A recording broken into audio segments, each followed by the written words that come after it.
Well, alright, and we're back. Today I want to talk about soloing and muting tracks while mixing and why you probably shouldn't do it. But before we do that, please hit the like button, please subscribe, it will help me a lot. Soon we'll reach 1,000 subscribers. That means we'll get monetized and we can get some cash that we can put into the show. We can get better cameras and better lighting and perhaps some cool gear that we can review in the future. So let's get on. I've seen a lot of people doing this, and myself, I have been doing this for a lot of years.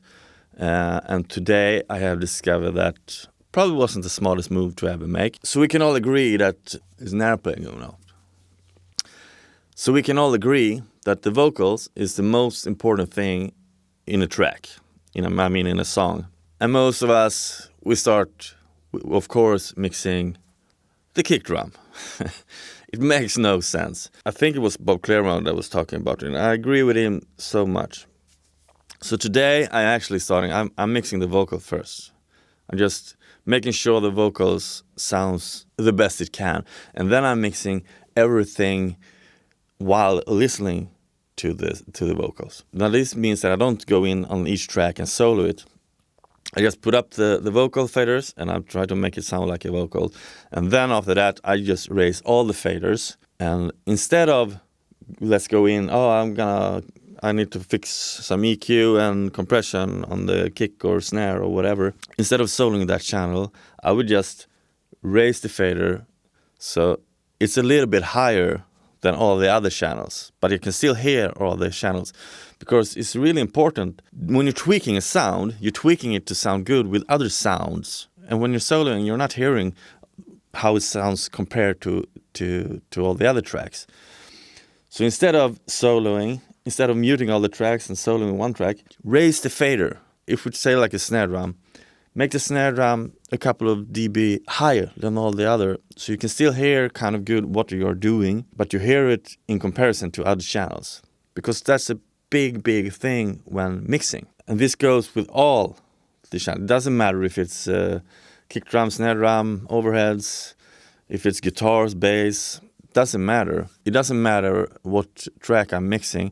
I will always hear all the channels when I'm mixing.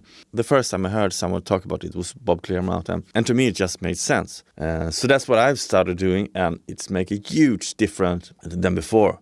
When I'm just sitting there and, I need to fix this snare, and I'm soloing the snare, tweaking it and put it in. Because the thing is, all the tracks, they need to go in like this. It shouldn't be any gap between, or shouldn't, of course you can do whatever you want, but to me, when a mix sounds good, it's not any gaps between all the tracks. They want to be like this, where the one track ends, the next one starts. They need to mask each other a little bit, so it goes hand in hand to make a real good flow. So therefore, don't solo. I mean, of course, use the solo when you think there's something wrong here. I'm hearing some overtones on the snare and it's hard to tweak it. Of course, solo and go in and fix that thing that you're hearing that don't sound good, and then back, and you start mixing the whole. Because remember, a mix is a summing of a lot of tracks. That's what you do. That's what we do here. When we're mixing, we're summing a lot of tracks into a stereo track. So they need to go hand in hand. They need to mask each other a little bit. It's the sum of all tracks. That's the only thing that matters. And the next thing that I see has nothing to do with soloing, but with mixing. I see a lot of people, and a lot of people have been talking to me about it, that they don't use automation when mixing. They just put up the faders and EQ and compression, and when it's kind of balanced, they just leave it like that. And that's a mix to them. To me, that's not a mix. To me, a mix is automate, especially faders, because you need to get some excitement into the mix. Okay, so the way I do it, since I'm mostly in the analog world, of course you can do this also in the box, but I'm in the analog world and I love to mix like this if I'm not need to make any recalls. So I have 8 VC8 stereo faders. So I put up 24 channels on this console, and then I route it out to different VCA faders here. The first one used to be kick and snare. The next one used to be the rest of the drum kit. Then perhaps I don't know, acoustic guitar, electric guitar, bass, organ, vocals, I don't know, percussion or anything, something like that. And then I just ride. Oh, here's a solo. Let's raise the volume for that, for the guitar. And let's go down after the solo. Let's raise. Here comes a cool bass guitar lick. Okay, let's raise that.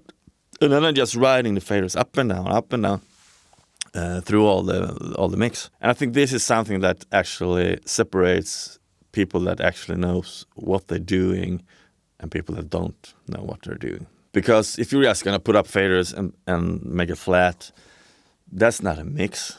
I mean, I get it. I also make it first I make it balanced. And when it's balanced, then I put it on my VCA faders and then I start to mix. But just to have a static mix is actually kind of boring. So anyway, this is just me ranting about stuff again. Until next time, have a good one.